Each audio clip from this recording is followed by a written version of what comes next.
আসসালামু আলাইকুম ম্যাম। ওয়ালাইকুম সালাম। কি ব্যাপার, আজকে কি মেয়েরা ভুলে গেল নাকি যে ক্লাস আছে? ম্যাম, ওদের তো জয়েন হতে সময় লাগে। আচ্ছা, অপেক্ষা করতে থাকি বাচ্চারা আসুক। ভালো আছো তোমরা? আয়েশা, জি লিসা? ম্যাম, আলহামদুলিল্লাহ। আপনি ভালো আছেন? হ্যাঁ, আমি আল্লাহর রহমতে ভালো আছি। আসসালামু আলাইকুম ম্যাম। ওয়ালাইকুম সালাম।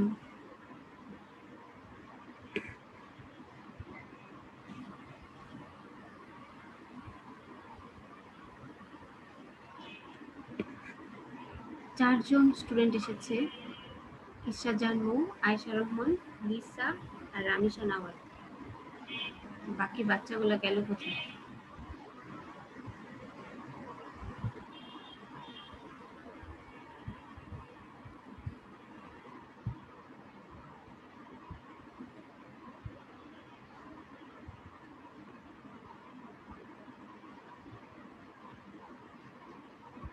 ওয়ালাইকুম সালাম।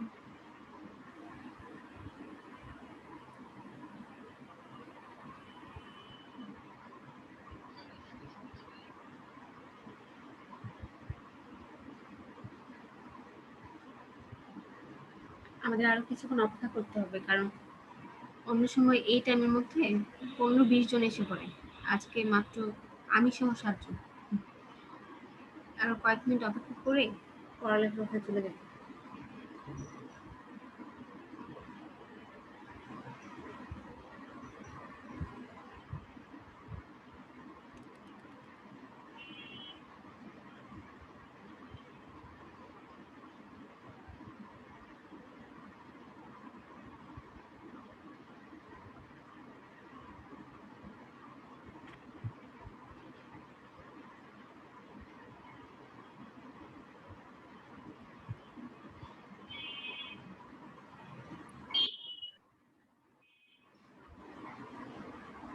এটা কে জয়েন করেছে? খালি রোল লেখা আছে 356। নাম লেখা উচিত সাথে বাবা।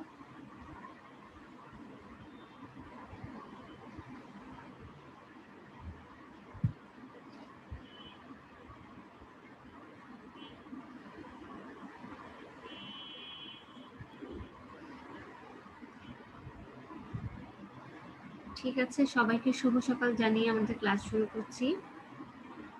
আমরা যেহেতু রিভিশন দিচ্ছি, এজন্য তোমাদেরকে জিজ্ঞেস করে করে আমি দিচ্ছি, কারণ সবগুলো টপিকই তোমাদের পড়া হয়েছে।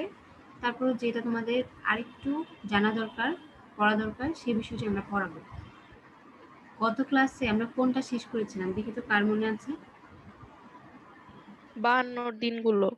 আচ্ছা, ঠিক আছে, তার মানে তোমাদের মনে আছে। 52 দিনগুলো আমরা একদম শেষ করেছিলাম না? 52 দিনগুলো মনে আছে তোমাদের? জি মিস। হ্যাঁ, এখন আমরা দেখব যে 52 দিনগুলো ছাড়াও আমাদের কোন কোন গদ্য পড়া উচিত। ওয়ালাইকুম সালাম। এই জন্য আমি তোমাদের সাথে আগে একটু যে শর্ট সিলেবাসটা আসছে ওটা একটু শেয়ার করি।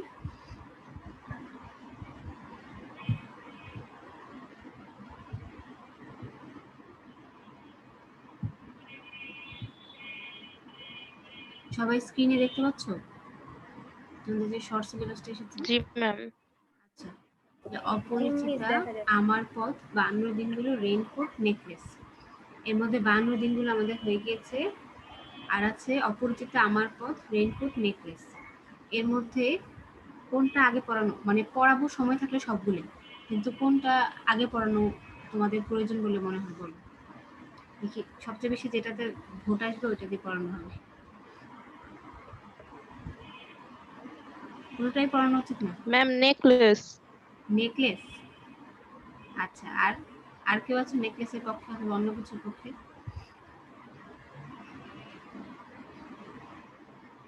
আর বাকিদের কোনোটাই দরকার নেই? নেকলেস পড়ালেই হবে। নেকলেসে পড়ানো হোক। আচ্ছা, বাকিদেরকে তাহলে জিজ্ঞেস করছি যে 52 দিনগুলোর পরে আমরা নেকলেস ধরতে যাচ্ছি। তোমাদের কারো কোনো মানে যদি অবজেকশন থাকে বলতে পারো যে না ম্যাডাম এর চেয়ে আরেকটা এটা বেশি ইম্পর্টেন্ট, এটা পড়ানো ইম্পর্টেন্ট না, মানে এটা বেশি জানা দরকার। নেই? ঠিক আছে। মিস রেইনকোট আমাদের পড়া হয়ে গেছে না? রেইনকোট, রেইনকোট তো আমরা এভাবে ক্লাসে করেছিলাম। হ্যাঁ, এমনি কলেজের ক্লাস হ্যাঁ হয়েছিল।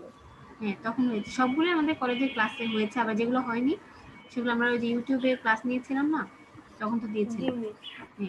হ্যাঁ কিন্তু এখন যেহেতু আমাদের অনেক শর্ট করে দিয়েছে, আমি চাচ্ছি আমি আর ম্যাডাম তো কথা বলে গদ্য আর পদ্য ভাগ করে নিয়েছি।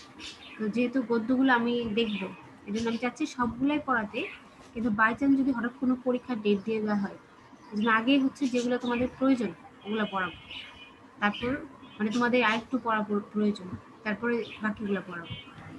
ঠিক আছে, তাহলে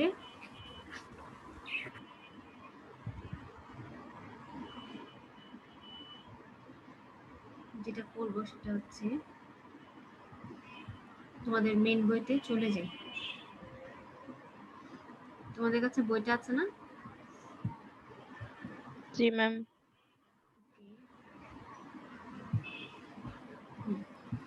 বইটায় সবাই নেকলেস গল্পটা বের করো।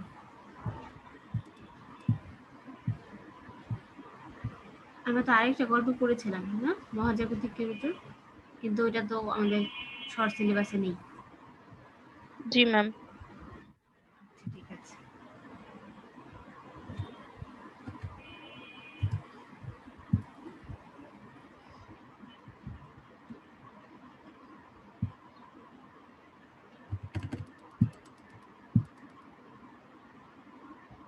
ঠিক আছে, সবাই বই বের করেছো?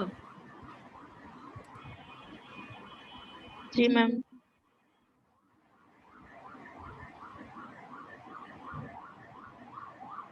সূচিপত্রে লেখা থাকে এক জায়গায় আর পাওয়া যায় আরেক জায়গায়। দাঁড়াও, wait করি।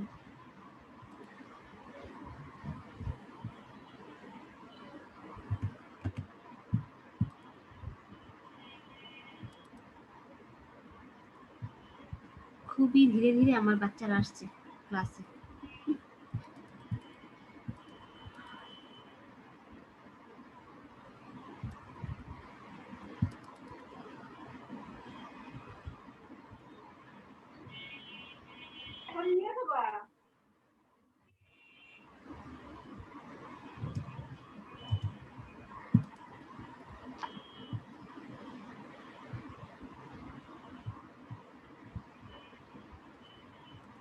তোমরা কি তোমাদের বইয়ে যে গল্পগুলো পরীক্ষা আছে ওগুলো ছাড়া অন্য কোনো গল্প পড়েছেন? মানে সব করে পড়ে না অনেকে? দেখি তো কি কি গল্প আছে। এই যে দেখো, এই যে মহুয়া দেখা জি যাচ্ছে মিস না? পড়েছি, প্রত্যেকটাই পড়েছি। মানে তোমাদের গল্প তো 12টা, কিন্তু এক্সট্রা তো অনেক আছে, পড়ো এগুলো সময় পেলে। মানে জি যেহেতু মিস যুক্ত করা হয়েছে, ওগুলাই পড়েছি সবগুলাই। যেহেতু তোমাদের বইয়ে অ্যাড করা হয়েছে, তার মানে এগুলো বাংলা সাহিত্যের বিখ্যাত বিখ্যাত গল্প, এই জন্য। আচ্ছা, আমরা চলে আসছি হচ্ছে নেকলেসে।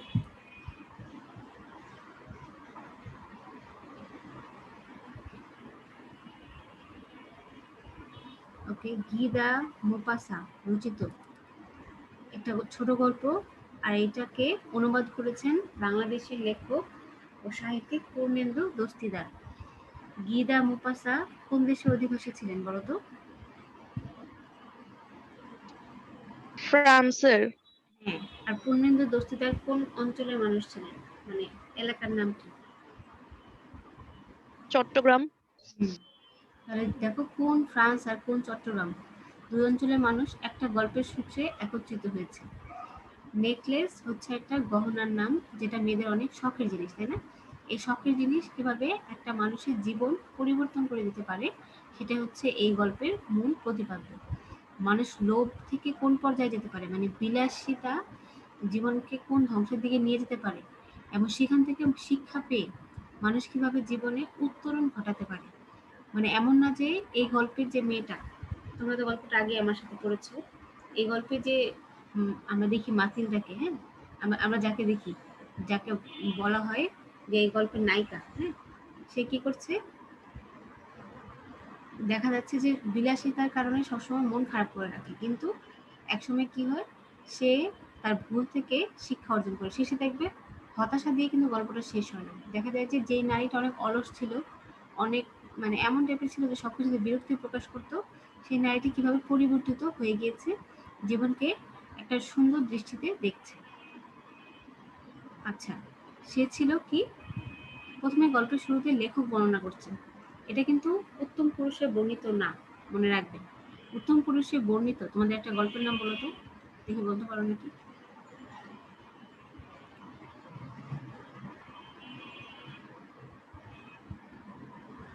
বলতে পারবে? উত্তম পুরুষ কি জানো? যে আমি করে বর্ণনা করি, যে আমি এটা করেছিলাম, আমি এটা করেছি। অপরিচিতা। হ্যাঁ, অপরিচিতা। তোমাদের আবার আহ্বান গল্পটা ছিল না? জি মিস। এটাতেও কিন্তু বলে যে আমি বাড়িতে গেলাম পূজার ছুটিতে, এই ছুটিতে। আমি করে বর্ণনা করলে ওটাকে বলা হয় উত্তম পুরুষ। আর যেটা আমি করে না, একজন লেখক বর্ণনা করছে যে একটা মেয়ে ছিল, মেয়েটা এমন ছিল, এটা হচ্ছে উত্তম পুরুষ না, এটা লেখকের জবানিতে বর্ণিত। এখন দেখো লেখক কি বলছেন শুরুতেই। গল্প যেহেতু ছোট গল্পতে কি থাকে কেউ বলতে পারবে? শুরুতে এবং শেষে কি থাকে কেউ বলতে পারবে? ছোট গল্পের শুরু এবং শেষে থাকে নাটকীয়তা, মানে হঠাৎ করে শুরু হবে, হঠাৎ করে শেষ হবে। আমরা ভাববো না এমন একটা সমাপ্তি দিয়ে শেষ হবে। এই জন্য এটা ছোট গল্প। আর এটা যদি উপন্যাস হতো, তাহলে প্রথমে একটা বর্ণনা থাকতো যে একটা মেয়ে ছিল, মেয়েটা এমন ছিল। যেখানে হঠাৎ করে সে ছিল চমৎকার এক সুন্দরী তরুণী দিয়ে শুরু হয়েছে। নিয়তির ভুলে যেন এক কেরানির পরিবারে তার জন্ম হয়েছে। তার ছিল না কোনো আনন্দ, কোনো আশা, পরিচিত হবার, প্রশংসা পাওয়ার, প্রেম লাভ করার এবং কোনো ধনী অথবা বিশিষ্ট লোকের সঙ্গে বিবাহিত হওয়ার কোনো উপায় তার ছিল না। দেখো, নিয়তির ভুল মানে, নিয়তি বলতে আমরা কি বুঝি? এটা তো তোমাদের বোঝার কথা। নিয়তির ভুলে মানে ভাগ্য। হ্যাঁ, ভাগ্যের ভাগ্য। দোষে। হ্যাঁ, নিজেকে মানে সে অনেক আফসোস করে যে ইস, আমি এত সুন্দর এরকম, আমার কপাল খারাপ যে এই জন্য আমি কেরানি ঘরে জন্ম হয়েছি, এই জন্য আমার বিয়েও হবে কেরানি জাতীয় কোনো ব্যক্তির সাথে। তাই শিক্ষা পরিষদ অফিসে সামান্য এক কেরানির সঙ্গে বিবাহ সে স্বীকার করে নিয়েছিল। এটাও কিন্তু অনেকবার অবজেক্টিভ আসে, আমি ক্লাসে বলেছিলাম যে এই গল্পের যে নায়িকা তার স্বামী কোন অফিসে চাকরি করতো? শিক্ষা পরিষদ অফিসে। আপিস হচ্ছে অফিসের মানে পূর্বরূপ আর কি। নিজেকে সজ্জিত করার অক্ষমতার জন্য সে সাধারণভাবেই থাকতো। এখন দেখো এই অংশে কি বলছে, এই প্যারাটার মধ্যে বলে যে সে নিজেকে নিয়ে খুব মানে দুঃখ পেত যে তার এত সৌন্দর্য, কিন্তু সে এমন একটা পরিবারে জন্ম হয়েছে যে তার সৌন্দর্যকে বোঝার মতো কেউ নাই। হ্যাঁ, এরকম সারাক্ষণ তার মনে খুব দুঃখ, আর তার মনে হতো পৃথিবীর যত সুন্দর জিনিস আছে সেগুলোর জন্য তার জন্ম হয়েছে, কিন্তু দুর্ভাগ্যক্রমে একটা সুন্দর জিনিসও সে পাচ্ছে না। তার যে বসবাসের স্থান, সেটা নিয়ে সে খুব হতাশ। তোমরা দেখবে তুমি যদি হতাশা ব্যক্ত করতে চাও, তাহলে তোমার যদি ৫ তলা বাড়িও থাকে, অনেক হাই-ফাই ফ্ল্যাটও থাকে, তারপরে তুমি কিন্তু হতাশা ব্যক্ত করতে পারো চাইলে। কিভাবে? কারণ তোমার চেয়েও সুন্দর কারো বাসা থাকতে পারে, তাই না? তুমি তো ওর কথা ভাবো যে আরে আমার মাত্র ৪টা বেডরুম, ওদের বাসায় তো ৬টা বেডরুম দেখেছি।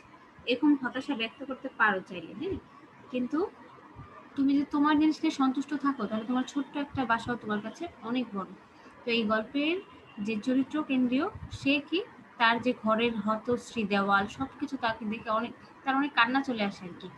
যেই লোকটা এই ঘরটা তৈরি করেছে, এই যেখানে লেখা যে খর্বকায় ব্রেটন এই সাধারণ ঘরটি তৈরি করেছিল। ব্রেটন মানে হচ্ছে যে খর্বকায় শব্দের অর্থ হচ্ছে খাটো, যে খাটো লোকটা মানে রাজমিস্ত্রি আর কি। ব্রেটন দিয়ে এখানে রাজমিস্ত্রিকে বোঝাচ্ছে। তার এই ঘরটা তৈরি করেছিল, তাকে দেখলে যেন তার দুঃখ আরো বেড়ে যায় যে তুই আমার জন্য এত খারাপ একটা ঘর তৈরি করেছিস। হ্যাঁ, এরকম একটা তার অনুভূতি। সে সে দেখো অনেক কল্পনার জগতে থাকতো, যে তার যদি এমন একটা ঘর থাকতো যেটাতে দামি দামি পর্দা ঝুলানো, মোটা সোটা দুটো মানে কাজের লোক তার আশেপাশে ঘুরে বেড়াচ্ছে। হ্যাঁ, যে তার কি লাগবে, তার কি লাগবে, এই যে কল্পনা দেখবে কেমন রেশমি পর্দা ঝুলবে, চমৎকার আসবাব থাকবে, এই আসবাবের উপরে কি থাকবে, প্রাচীন জিনিস থাকবে। ওই যে প্রাচীন কিছু জিনিস থাকে না যেগুলো মিউজিয়ামে থাকে, মানুষ দেখে খুব অবাক হয়ে যায়, ওখানে প্রাচীন জিনিস তার ঘরে থাকবে।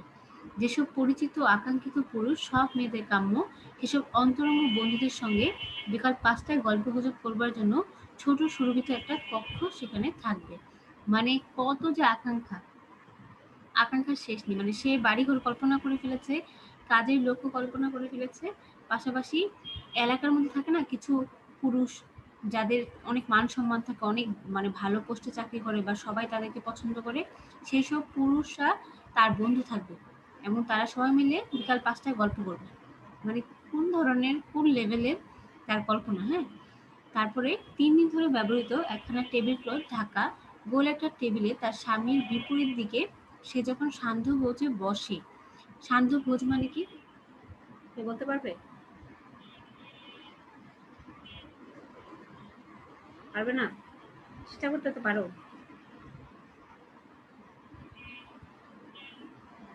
সান্ধ্য ভোজ ডিনার। হ্যাঁ, ঠিক আছে, ভেরি গুড। ডিনার। ডিনারে আমরা যেমন রাতে ভাত খাই না, রাতে খাওয়া দাওয়া করি, এটা কিন্তু সিস্টেম না। নর্মালি সিস্টেম হচ্ছে 8টার মধ্যে খাওয়া কমপ্লিট করা। তো এটা এই জন্য বিধি ছিল, এটা বলে সান্ধ্য ভোজ বা মানে সন্ধ্যাবেলার খাবার অথবা ডিনার বলে আর কি। আর আমরা তো সন্ধ্যাবেলা একবার খাই, রাতে ঘুমের আগে 11টা 10টা 11টা একবার খাবো, পারলে ঘুমের মধ্যেও কিছু খাই। তো সান্ধ্য ভোজে এবং খুশির আমেজে দেখো তার স্বামী কিন্তু তার ঠিক বিপরীত। দুইজন মানে ব্যক্তিকে আমরা দেখছি যে সম্পূর্ণ বিপরীত চরিত্র। একজন মানে পেয়েও আফসোস করছে, আর একজন সারাদিন পরিশ্রম করেও অনেক খুশিতে মানে দিন কাটাচ্ছে। দেখো তার স্বামী কি করছে, খেতে বসে যে বড় সরু আর পাত্র মানে তরকারির যে পাত্রটা ওটা খুলে বলে, ও কি ভালো মানুষ, এর চেয়ে ভালো কিছু আমি চাই না। মানে যে তরকারি রান্না করা হোক খাওয়ার জন্য, সেটাই সে দেখে খুব সন্তুষ্ট। তখন তার মনে পড়বে আড়ম্বর পূর্ণ সান্ধ্য ভোজের কথা। দেখো এখন আবার থেকে কি মনে পড়লো, খাবার টেবিলে বসে তার মনে পড়লো যে আরে এতটুক ছোট্ট একটা গোল টেবিলে কি আমার খাওয়ার কথা ছিল? আমার খাওয়ার কথা ছিল বিশাল বড় ডাইনিং টেবিলে, যেখানে পাত্রগুলো সব রূপার হবে। হ্যাঁ, মানে সাধারণ পাত্রে সে খাবে না। আর কি বিভিন্ন ধরনের বনের চিত্র দিয়ে পর্দা দিয়ে দেওয়াল ঢাকা থাকবে। আর খাবারে কি পরিবেশন করবে, দেখো খাবারও কল্পনা করে ফেলেছে। যে অপূর্ব খাদ্য থাকবে, গোলাপি রঙের রুই মাছের টুকরা, মানে রুই মাছের টুকরাগুলো এমনভাবে রান্না করা যে এটা কালারটা নষ্ট হয়নি, মানে গোলাপি গোলাপি থাকবে। অথবা মুরগির পাখনা খেতে খেতে সে কি করবে, সিংহ মানবের মতো হাসবে আর শুনবে কি আশেপাশে প্রণয় লীলার কাহিনী, মানে সবাই তাকে নিয়ে আলোচনা করবে যে আরে এ এত সুন্দর এত সুন্দর। মানে বাস্তব কিছুই না, সব কল্পনা। মানে এমন জিনিসই সে ভাবছে যেটা আসলে বাস্তবেও কম সম্ভব। হুম এখন তার খুব আফসোস কি জন্য, তার কাছে ফ্রক বা জড়োয়া গহনা নেই, নেই বলতে কিছু নেই, অথচ ওইসব বস্তুই তার প্রিয়। তার ধারণা ওইসবের জন্যই তার সৃষ্টি। সুখী করার, কাম্য হওয়ার, চালায় ও প্রণয় যাচিকা হবার কতই না তার ইচ্ছা। মানে তার খুব ইচ্ছা যে সবাই তাকে নিয়ে ভাববে, তাকে কামনা করবে, তাকে মানে বুদ্ধিমতী বলবে, এটা তার খুব ইচ্ছা। তার কনভেন্টের সহপাঠিনী এক ধনী বান্ধবী ছিল। কনভেন্ট মানে মানে কি বলতো, শব্দার্থ দেওয়া আছে, বলতো কনভেন্ট মানে কি?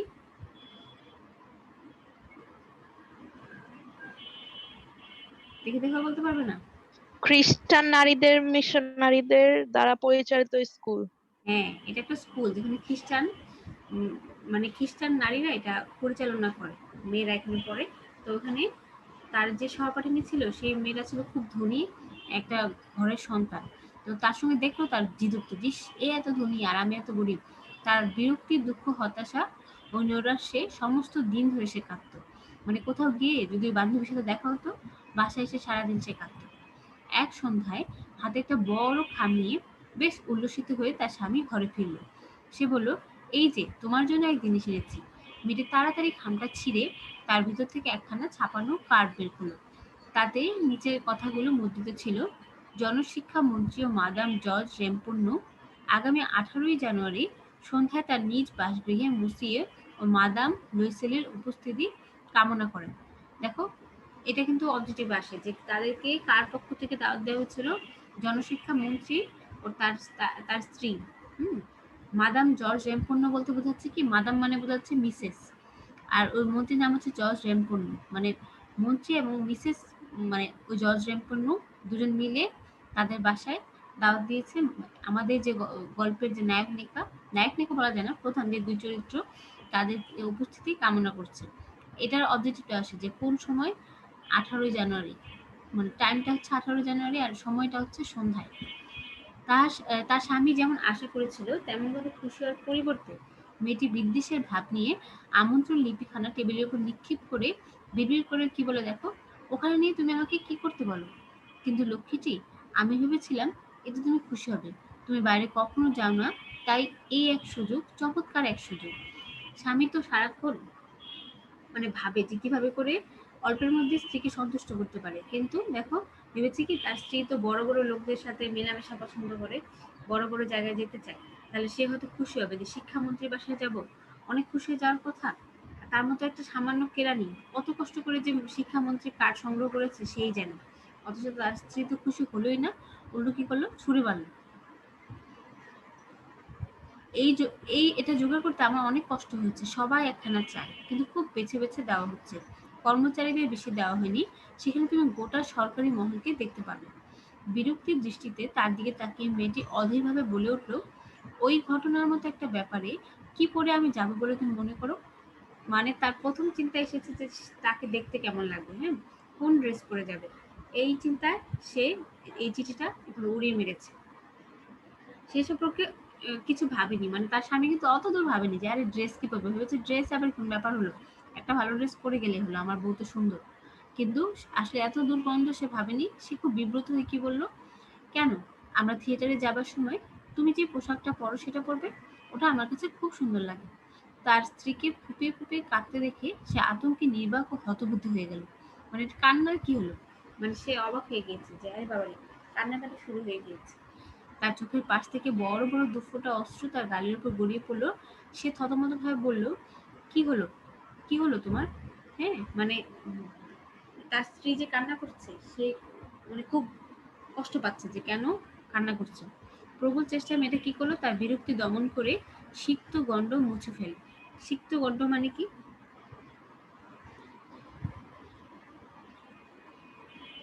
কেউ বলতে পারবে না? আমার তো মনে হচ্ছে তোমরা ওই যে ক্লাসে জয়েন করে একটা ঘুম দিয়েছো। সিক্ত গণ্ড শব্দের অর্থ হচ্ছে ভেজা গাল, ঠিক আছে? তার মানে মেয়েটা তার ভেজা গাল মুছে শান্ত কণ্ঠে জবাব দেয়, কিছুই না, শুধু আমার কোনো পোশাক নেই বলে আমি ওই ব্যাপারে যেতে পারবো না। তোমার যে কোনো সহকর্মীর স্ত্রীর পোশাক আমার চেয়ে যদি ভালো থাকে, কারখানা নিয়ে তাকে দাও। সে মনে মনে দুঃখ পায়, তারপর সে জবাব দেয়, মাতিলদা, বেশ তো চলো আলাপ করি আমরা। এমন কোনো পোশাক অন্য কোনো উপলক্ষ্য যা দিয়ে কাজ চলবে, অথচ বেশ সাদাসিধা, তার দাম কত আর হবে? এখন দেখো স্ত্রীকে খুশি করার জন্য সে মানে কাপড় একটা নতুন কিনে দেবে এই সিদ্ধান্ত নিয়ে নিয়েছে। তার মতো কেরানি যার প্রত্যেকটা টাকার অনেক মূল্য, সেও মানে নতুন ড্রেস কিনে দেওয়ার জন্য রেডি হয়ে গিয়েছে। কয়েক সেকেন্ড মেয়েটি চিন্তা করে দেখে এমন একটি সংখ্যার বিষয় স্থির করলো যা চেয়ে বসলে হিসাবে কেরানির সঙ্গে সঙ্গে এক আতঙ্কিত প্রত্যাখ্যান যেন না আসে। মানে ভাবলো যে আমি যদি অনেক টাকা চাই তাহলে তো সে চমকে গিয়ে সাথে সাথে না বলে দেবে, এমন একটা অঙ্ক বলি যেন না করতে পারে, আবার মানে দিতে কষ্ট হলেও কোনোভাবে ম্যানেজ করে দিতে পারবে। শেষ পর্যন্ত ইতস্তত করে মেয়েটি বলল, আমি ঠিক বলতে পারছি না, তবে আমার মনে হয় 400 ফ্রা হলে তা কেনা যাবে। ফ্রা কি বলতো?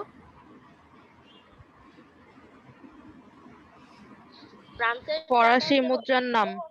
হ্যাঁ, এটা কয়েকজন বলার চেষ্টা করেছে, ধন্যবাদ। তোমরা যেমন আছো একটু প্রমাণ পেলাম। একটু মাঝে মাঝে উত্তর দিও বাবা, রেসপন্স করলে বোঝা যায় যে কথা শুনছো। ঠিক আছে, ফরাসি মুদ্রা হচ্ছে ফ্রা, আমাদের মুদ্রা যেমন টাকা, ফরাসি মুদ্রাকে বলে ফ্রা। 400 ফ্রা হলে কেনা যাবে। শুনে কিন্তু স্বামীর মুখ খুব ম্লান হয়ে গেল। কেন? সে ঠিক করেছিল যে সে তার বন্ধুদের সঙ্গে শিকারে যাবে। কি শিকারে? ভরত পাখি, এটা মনে রাখবে।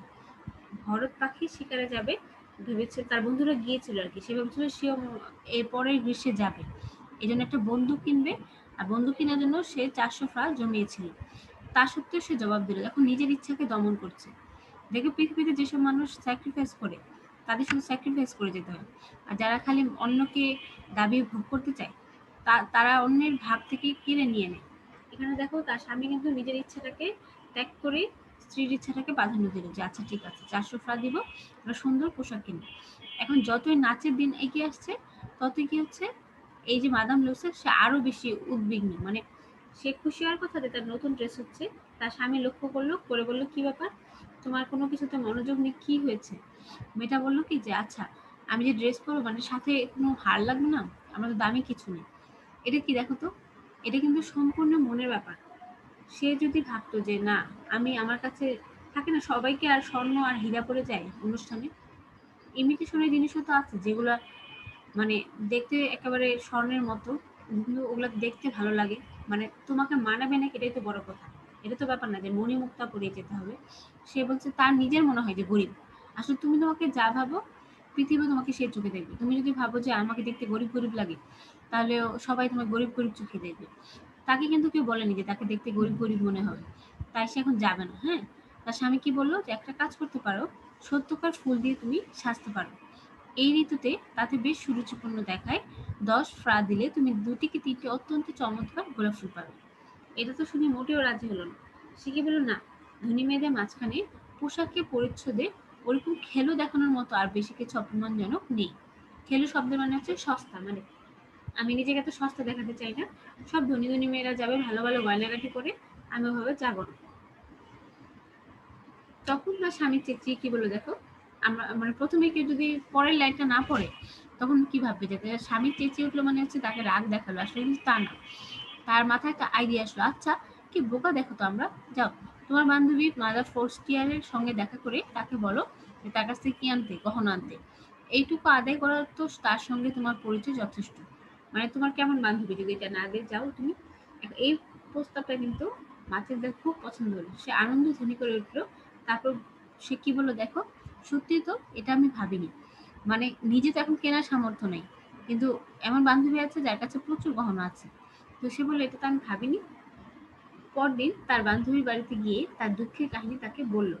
মাদাম ফোর্স্টে কি করলো, তার সে তো অনেক ধনী, তো এমন একটা ঘর আছে যেখানে কাঁচের দরজা লাগানো, গোপন কক্ষ। ওই কক্ষে নিয়ে গিয়ে সব গহনা বের করে দিয়ে বললো যে আচ্ছা তোমার যা ভালো লাগে তুমি নাও। সে কি করলো, মানে সে তো বুঝে না এগুলো তো তার অনেক আগ্রহের জিনিস। সে পাগলের মতো একবার এটা ধরে, একবার ওটা ধরে, একবার আয়নার সামনে গিয়ে এটা পরে, আরেকটা ওটা পরে, মানে সিদ্ধান্তহীনতায় ভুগছে।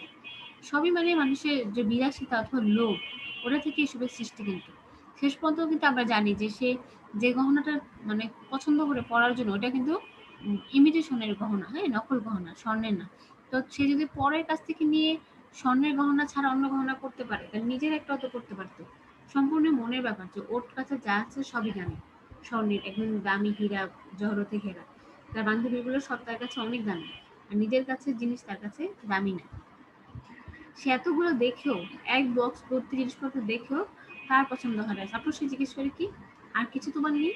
কেন আছে, তোমার যা পছন্দ তুমি তো বেছে নাও। মানে বান্ধবীর কাছে তো অনেক আছে, তাহলে কেন বলছে যে আর কিছু নেই? কিন্তু বান্ধবীটা দেখো মনটা কিন্তু বড় আছে, বলতে পারতো যে না আমার গহনা তোমাকে দিব না, কিন্তু সে এরকম তো বলছে না, ওটা সব বের করে দিয়েছে। হঠাৎ সে কি দেখলো, কালো স্যাটিনে একটা বাক্সে দেখলো অপরূপ একখানা হীরার হার। অদম্য কামনায় তার বুক দূর দূর করে ওঠে। সেটা তুলে নিতে গিয়ে তার হাত কাঁপে।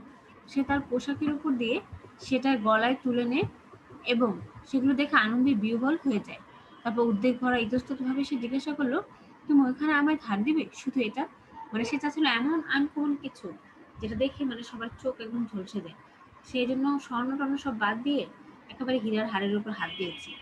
সে এটা নেওয়ার জন্য তার মানে বুক কাঁপছে যে আচ্ছা এত দামি জিনিস তার বান্ধবী দিবে তো, মানে এই টেনশনে সে কি বলছে যে আমায় ধার দিবে শুধু এটা? কেন দেবো না, নিশ্চয়ই দেবো। যারা পরে জয়েন করছো, তোমরা যদি নেটওয়ার্কের কারণে পরে জয়েন করো ঠিক আছে, কিন্তু ইচ্ছা করে তোমরা পরে জয়েন করো না বাবা। হ্যাঁ, কারণ ক্লাসটা তো মিস হয়ে গেল, শুধু নাম প্রেজেন্টটাই করা যাবে, আর কিছু করা যাবে না। আচ্ছা, সে কি করলো, সবেগে তার বান্ধবীর গলা জড়িয়ে ধরে, পরম আবেগে তাকে বুকে চেপে ধরে, তারপর তার সম্পদ নিয়ে সে চলে আসে। মানে এত সে আবেগে আপ্লুত হয়ে যায় যে তার বান্ধবী এত দামি জিনিসটা তাকে দিয়ে দিয়েছে। খুশিতে সে কি করে, বাসায় খুব আনন্দে চলে আসে। এরপর কি হলো, বল নাচের দিন এসে গেল। মাদাম লুইসেলের জয় জয়কার। সে ছিল সবচেয়ে সুন্দরী, সুরুচিময়ী, সুদর্শনা, হাস্যময়ী ও আনন্দপূর্ণ। ওই যে সে শুয়ে শুয়ে কল্পনা করতো যে এমন একটা দিন যদি আসতো, যে সবাই শুধু তাকিয়ে ভাবছে তাকিয়ে ভাবছে, এমন একটা দিন যদি সে দেখতে পেত। এই যে তার কল্পনা, এই কল্পনা যেন একদিনের জন্য সত্যি হয়ে গেল। বলে না যে একদিনের রাজা হলে তুমি কি করবে, সেরকম সে যেন একদিনের রানী হয়ে গেল। কারণ কি, মাদাম লুইসেল কিন্তু দেখতে সুন্দরী ছিলেন। হ্যাঁ, এই সুন্দরী নারী যখন দামি ড্রেস পরলো, মানে তার স্বামী তাকে নতুন ড্রেস বানিয়ে দিল, আবার বান্ধবীর কাছে এই হীরার হার এনে পড়লো, তার মন মতো সে সেজে গুজে বের হলো, তাহলে সবার কাছে সে আসলে খুবই আকর্ষণীয় হয়ে উঠলো। সব পুরুষ তাকে লক্ষ্য করছিল। তার নাম জিজ্ঞাসা করে তার সঙ্গে আলাপের আগ্রহ প্রকাশ করছিল। মানে সে যেটা চাচ্ছিল যে এলাকার সব পুরুষরা তাকে এসে মানে তাকে পাত্তা দিবে, তাকে জিজ্ঞেস করবে আপনি কে, সব ইচ্ছা তার পূরণ হচ্ছিল। মন্ত্রিসভার সব সদস্যের তার সঙ্গে ওয়াল্টজ নৃত্য করতে ইচ্ছা হচ্ছিল। মানে শুধু শিক্ষামন্ত্রী নয়, অন্যান্য মন্ত্রীরাও তার সাথে নাচতে চাচ্ছিল, যেন তার মনে হলো। স্বয়ং শিক্ষামন্ত্রী তার দিকে দৃষ্টি দিচ্ছিলেন। মানে শিক্ষামন্ত্রী এত বড় পোস্টের একটা মানুষ, সেও তার দিকে তাকাচ্ছিল। নাহলে কেরানির বোর দিকে কে তাকাবে? কিন্তু তার সৌন্দর্য দেখে, তার যে মানে আনন্দপূর্ণ চেহারা, এটা দেখে তার দিকে শিক্ষামন্ত্রীও দৃষ্টি দিচ্ছিলেন। তাই আজকে এতটুকু থাক, কারণ সময় শেষ, মানে নাম ডাকার জন্য আমার একটু সময় লাগবে, 9 মিনিট আছে। আজকে এতটুকু থাক, পরবর্তী ক্লাসে আমি নেকলেসের বাকি অংশ পড়াবো। আসলে গল্পটা তো সাধারণই, পড়তে পড়তে আর কি আমরা আরেকবার রিভিশন দিচ্ছি যে ভিতরে কি কি ছিল। যেমন অনেকে হয়তো ওর নামটা ভুলে গিয়েছে, কাহিনী সবারই মনে আছে কিন্তু নাম হয়তো ভুলে গিয়েছে। এর নাম ছিল মাতিলদা। আর মাদাম লুইসেল বলা হয় কারণ তার স্বামীর নাম হচ্ছে লুইসেল, মসি লুইসেল, মাদাম লুইসেল, এই জন্য তাকে বলা হতো। তো ছোট ছোট জিনিস হয়তো তোমরা ভুলে গিয়েছো, পড়তে পড়তে আমরা এগুলা মনে করছি। ঠিক আছে, এখন আমি চলে যাব হচ্ছে নাম ডাকতে।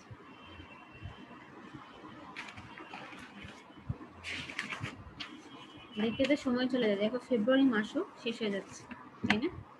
আজকে 24 তারিখ হয়ে গেল। কদিন পর শুনবো কি 21 বছর চলে গেছে, 2021 সালও শেষ হয়ে গিয়েছে। ঠিক আছে,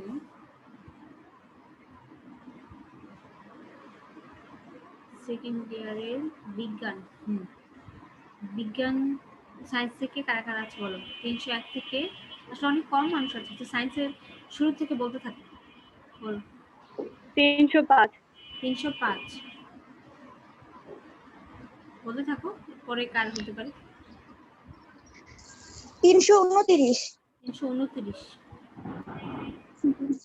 350 314, 350, 355 41, 355, 364 364, 360, 367 61, 300 কি বললে ইফাত কারিমা? 177 77, 61 61 দিয়েছে বাবা। 370, মিস 393 393, আর মিস 370 70 দিয়েছে বাবা। মিস 393 দিয়েছেন? হ্যাঁ 93 দিয়েছে। 348 ম্যাম। খাদিজা কি বললে? 300 কত?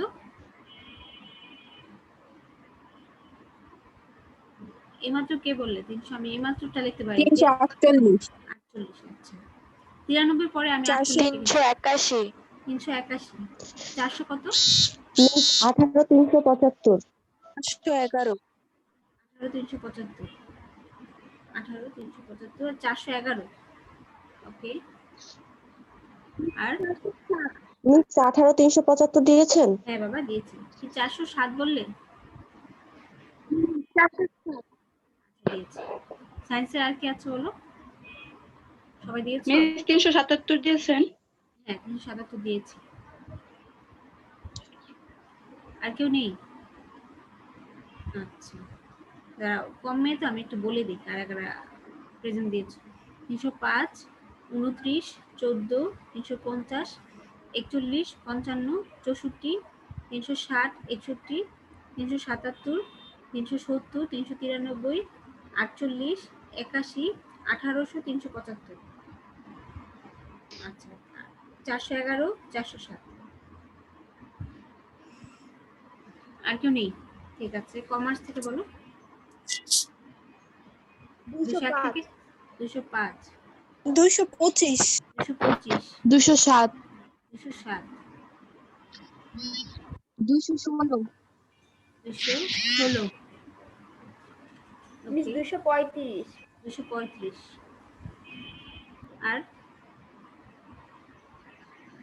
আর কেউ আছে বাবা? কমার্সে 1 2 3 4 5। তোমাদের নিজেদের কোনো গ্রুপ আছে টিচারদের ছাড়া? ওখানে তোমরা আলোচনা মিস করো, আছে। একটু বলো তো বাবা যে তোমরা যে ক্লাস করো না, এর কারণটা কি? বুঝলাম না কিছু আমি, যে ওরা ক্লাস মিস করছে না। অনেকেরই বাসায় এখন নেটের খুব প্রবলেম হচ্ছে, মানে একদমই নেটটা পাওয়া যাচ্ছে না, এরকম অবস্থা। এরকম হয়, স্বাভাবিক, নেটের অনেক ঝামেলা হয়। কিন্তু মনে করো তোমাদের মেয়ে যদি 40 জন হয়, 30 জন হয়, 5 জন পাস করাটা খুব অদ্ভুত না? মানে 25 জনের তো প্রবলেম হওয়ার কথা না। যদি জিজ্ঞেস করো যে ম্যাডামরা জিজ্ঞেস করেছে তোমরা কেমন পাস করছো, মেয়ে হচ্ছে আসলে যদি বলতে যাই তাহলে 12 থেকে 13 জনের মতো মেয়ে আছে, আর অন্যরা কখন কোথায় থাকে জানা হয় না। ঠিক আছে, যে 12-13 জন আছে ওদেরকে একটু বলো, হতে পারে একটু যত্ন করে খেয়ার চেষ্টা করলে অ্যাড হতে পারবে। 2 জনের সমস্যা হতে পারে। আচ্ছা, এরপরে কমার্স আর কেউ নেই? ঠিক আছে, আর্টসের মেয়েরা বলো। 101 থেকে বলতে থাকো। 209। কত? 209। আচ্ছা, জি মিস। আর্টসের মেয়েরা এবার বলো। 111। 111, 136 115, 136। আর ম্যাম 151। 51, ma'am 155 55, 150 ma'am 50, 127। 50, 150 50 দিয়েছি, 27 দিয়েছি, আর 144 না? ঠিক আছে। আর কে? আর জি ম্যাম 144। আচ্ছা বাবা, দিয়েছি। তোমার যে রোল লেখা তো যেন বুঝতে পেরেছি, নেটওয়ার্কটা বুঝতে পারছিলাম না কথাটা, পাশে রোল লেখা থাকতে বোঝা যায়। আচ্ছা, আর কেউ আছো আর্টসের? আর্টসের তো আজকে কম আসছে। 1 2 3 4 5। ম্যাম 111 দিয়েছেন। হ্যাঁ বাবা, দিয়েছি। মিস 115 দিয়েছেন। 15 দিয়েছি, হ্যাঁ আমি বলছি কাদেরটা দিয়েছি। 111, 115, 136, 151, 55, 50, 127, 144। আর কেউ নেই? লাস্টে যে কে যেন জয়েন করলে, সুরাইয়া নকুম না কি যেন, দেখলাম নামটা। ম্যাম 365। 365, ম্যাম 371 371। ম্যাম 365। হ্যাঁ 65 দিয়েছি, 71 দিলাম। ম্যাম 371 হ্যাঁ দিয়েছি 71। ঠিক আছে, তাহলে সবার প্রেজেন্ট দেওয়া শেষ। আচ্ছা, তোমাদের কোনো কথা আছে কোনো প্রসঙ্গে? কিছু জিজ্ঞাসা থাকলে করতে পারো, অথবা কেউ একজন বলতে পারো যে সারাদিন রুটিন কিভাবে করো। আমাদের কাছে 2 মিনিট আছে। পড়ালেখা করো নাকি করো না? দাঁড়াও, কাকে ধরতে পারি। আচ্ছা, ইসরাত জাহান বলতো। 144। ইসরাত শুনতে পাচ্ছ না? হ্যাঁ বলো তো, সারাদিন পড়ো টরো নাকি? জি ম্যাম পড়ি। ম্যাম আমি প্রেজেন্ট দিতে ভুলে গেছি। কে এটা প্রেজেন্ট দিতে ভুলে গেছে? 124। প্রেজেন্ট দিতে মানে ভুলেও যায়। না, ইশাদকে জিজ্ঞেস করছিলাম এই জন্য যে প্রত্যেকটা স্টুডেন্ট আসলে আমাদের কি করছে বাসায়, মানে দেখতে তো পাচ্ছি না, জানতে আগ্রহী আর কি, যে বাসায় পড়ে নাকি বেশি মোবাইল চালায়, কি করে কাটায়, কৌতূহলের বিষয়। একটু পড়ো বাবা, হ্যাঁ, মানে সারাদিন পড়া দরকার নেই, এটা সম্ভব না। আর এখন রেগুলার ক্লাসগুলো করলে অনেকটা মানে এগিয়ে যায় আর কি। ঠিক আছে, তাহলে যেহেতু কার কোনো প্রশ্ন নেই, আমরা ক্লাসটা শেষ করে দেবো, সময় শেষ। তোমরা সবাই ভালো থেকো, সুস্থ থেকো। আগামী ক্লাসে আমরা নেকলেসের বাকি অংশটা করব। ঠিক আছে, আল্লাহ হাফিজ। মিস আসসালামু আলাইকুম। ম্যাম আসসালামু আলাইকুম। ম্যাম আসসালামু আলাইকুম। ম্যাম আসসালামু আলাইকুম। ওয়ালাইকুম সালাম। মিস আসসালামু আলাইকুম।